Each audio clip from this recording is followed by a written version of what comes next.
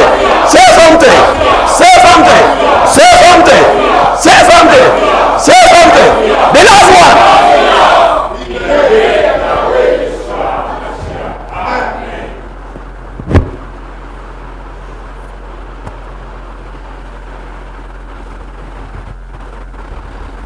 Are you happy to be here today?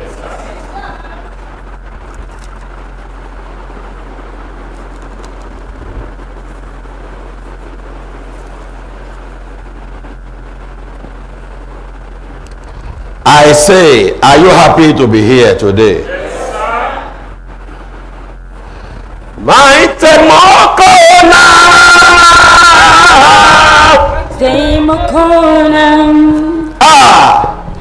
Mighty Mokona.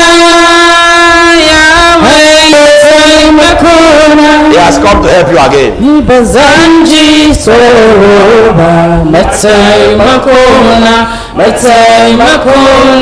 That's what you need now. That is what you need now, my friend.